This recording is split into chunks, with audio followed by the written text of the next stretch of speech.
कैथल के डांड रोड स्थित शराब के ठेके पर देर रात्रि बाइक सवार 3 युवकों ने शराब नहीं दिए जाने पर ठेके के कारिंदे पर चाकू से हमला कर उसे घायल कर दिया। बता दें कि पुलिस को प्रदीप कुमार निवासी सीटा ने बताया कि वह डांड रोड पर बने शराब के ठेके पर करिंदा है और ठेके पर काम चल रहा है। मंगलवार रात्रि करीब 12:08 पर एक बाइक पर 3 युवक आए और उनसे 2 युवक ठेके के अंदर आए और शराब मांगने लगे। मैंने कहा कि यह गैर टाइम है और शराब नहीं दे सकता। इसी बात को लेकर वह उससे झगड़ने लगे, तभी उन्होंने काउंटर पर पड़े चाकू से मुझ पर हमला कर दिया। चाकू मेरे कंधे पर लगा और शोर सुनकर ठेके से उसका साथी संजय भी आ गया। इसके बाद तीनों आरोपी बाइक सहित मौके से फरार हो गए।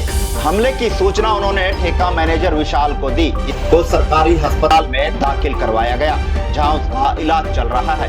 वहीं इस मामले को लेकर कैथल सिविल लाइन थाना SHO शिव कुमार से बात की तो उन्होंने बताया तीनों युवकों की पहचान हो गई है और एक को हिरासत में भी ले लिया है। Inspector Shiv Kumar SHO civil line Kaithal. Sir, एक ठेके पे कोई चाकू वगैरह का कोई मामला सामने है, क्या मामला था सर? क्या रात 12:08 पे ठेका क्लोज कर रहे थे ठेकेदार सेल्समैन, तो तभी 3 लड़के मोटरसाइकिल पे आए। अज्ञात थे तीनों लड़के, लेकिन वो सेल्समैन कह रहा था कि ये आते रहते हैं शराब लेने के लिए। वो ठेका के अंदर प्रवेश करके उन्होंने 2 बोतल ले ली। वो पैसे मांगने लगे, वो कहने लगे पैसे नहीं हैं। उस बात पे उनका मैं तो होगी, तो वहीं चक्कू रखे रहा ठेकेदारों के काउंटर पे, सब्जी वाला सिंपल चक्कू। उसने वो वार किया आपस में, वो लग गया, 3 टांके आए उसके। तो सिंपल शार्प चोट है। पुलिस को इन्फॉर्मेशन आ गई थी कि ARV चली गई थी 112।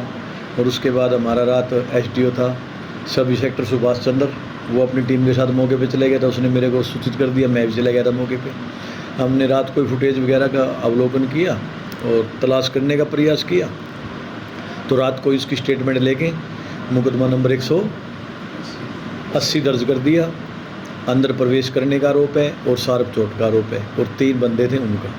उसमें से हम लगातार हमारी टीम सुभाष चंद्र के नेतृत्व में लग रही थी, तो कंटिन्यू टीम के प्रयास से आइडेंटिफाई हो गए, जिनमें से एक लड़के को अरेस्ट भी कर लिया है। उसका नाम साहिल रमेश का लड़का है, बलराज नगर से। और 2 लड़के के साथ उनका बाद में कोई छोटा मोटा एक्सीडेंट हुआ है, वो कहीं एडमिट है। तो 3 लड़के, तीनों आइडेंटिफाई हो गए। एक को अरेस्ट कर लिया, 2 कल कर लिया। नशे की हालत में सर ये किया? नहीं थे, वो पीने के शराब लेने के लिए आए थे, कोई पार्टी वार्टी करते हो कहीं।